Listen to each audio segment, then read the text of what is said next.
को जनरेशन को अगर हम ब्रेक करें तो ये दो वर्ड्स का कम्बिनेशन है, को जनरेशन। को मीनिंग टू जॉइन विद, ये किसी के साथ जुड़ा हुआ है। जनरेशन यानी पावर जनरेशन के साथ कोई चीज़ जुड़ी हुई है। तो दोस्तों मुख्तलिफ इंडस्ट्रियल फैसिलिटीज़ में हमें पावर के अलावा भी एक ख़ास टेम्परेचर और प्रेशर पर स्टीम की ज़रूरत होती है।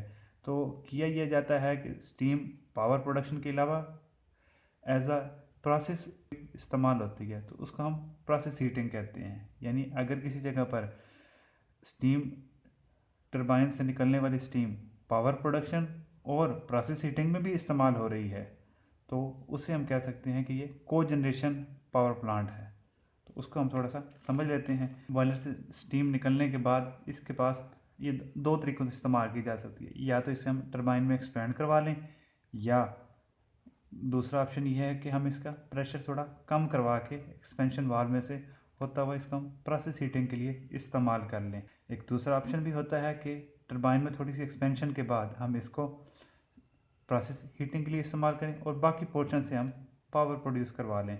यानी पावर भी प्रोड्यूस होती रहेगी और हमारी प्रोसेस हीटिंग भी होती रहेगी। उसके बाद जो बाकी स्टीम कंडेंसर में से गुजरी थी उसको हम बॉयलर के प्रेशर तक पंप कर लेते हैं, और प्रोसेस हीटिंग में से जो निकलती है उसको भी बॉयलर के प्रेशर तक पंप कर लेते हैं। इन दोनों स्ट्रीम्स को हम मिक्सिंग चैम्बर में मिला के दोबारा जो है ना, ये लूप इस तरह क्लोजली चलता रहता है। अब इसमें प्रोविजन रखी जाती है कि डिपेंडिंग अपॉन द रिक्वायरमेंट इसको हम एज अ प्रोसेस हीटिंग के तौर पर इस्तेमाल कर सकते हैं। यानी यहाँ से आने वाली स्टीम हम सारी से सारी प्रोसेस हीटिंग के लिए इस्तेमाल कर लें। और ये भी हो सकता है कि हम प्रोसेस हीटिंग के लिए इस्तेमाल ना करें और ये स्टीम टरबाइन में से गुजार के पावर प्रोड्यूस करवा लें। तो इस तरह ये एक नॉर्मल स्टीम पावर प्लांट के तौर पर ही काम करेगा। अब इसी चीज़ को मैंने यहाँ पर एक TS डायग्राम के ऊपर शो किया है। तो ये बॉयलर में जो हीट होती है, ये वो वाला पोर्शन शो किया है मैंने, ये 11 से आगे ये वाला जी, यहाँ से ये जो हीट अप होता है, हीट एडिशन, उसके बाद 1, 2 और 3 ये एक प्रेशर एक ही टेम्परेचर पर पॉइंट्स हैं, इसलिए मैंने यहाँ पर इनको ये शो कर दिया। अगर टरबाइन में एक्सपेंशन हो रही है 3 से लेकर 5 तक, तो मैंने ये शो कर दिया।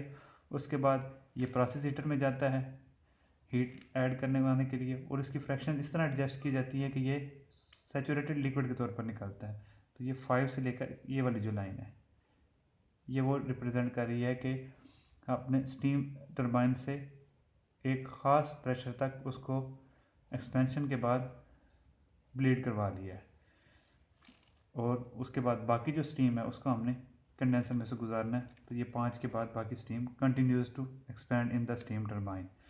एक दूसरा ऑप्शन ये हो सकता है कि हमें प्रोसेस हीटिंग की बहुत ज़्यादा ज़रूरत है, तो यहाँ से 2 के बाद 4 तक हम स्टीम को इसका प्रेशर ड्रॉप करवा लें, इसको एक्सपेंशन वाल्व में से गुजार लें। तो ये वाला प्रोसेस रिप्रेजेंट कर रहा है 2 से 4 तक एक्सपेंशन वाला। एक्सपेंशन के बाद ये प्रोसेस हीटर में अपनी हीट देगा और एज ए सैचुरेटेड लिक्विड बाहर लगेगा। तो ये वाला जो है ना, ये वाला पाथ आ जाएगा। तो हम इस को जनरेशन पावर प्लांट को एज अ कम्बो, यानी ये प्रोसेस हीटिंग के लिए भी और पावर प्रोडक्शन के लिए भी इस्तेमाल हो सकता है। दोस्तों उम्मीद करता हूँ आपको को जनरेशन की कुछ बेसिक अंडरस्टैंडिंग होगी। अगर कोई क्वेश्चन है तो कमेंट करें, मैं लाजमी जवाब दूंगा।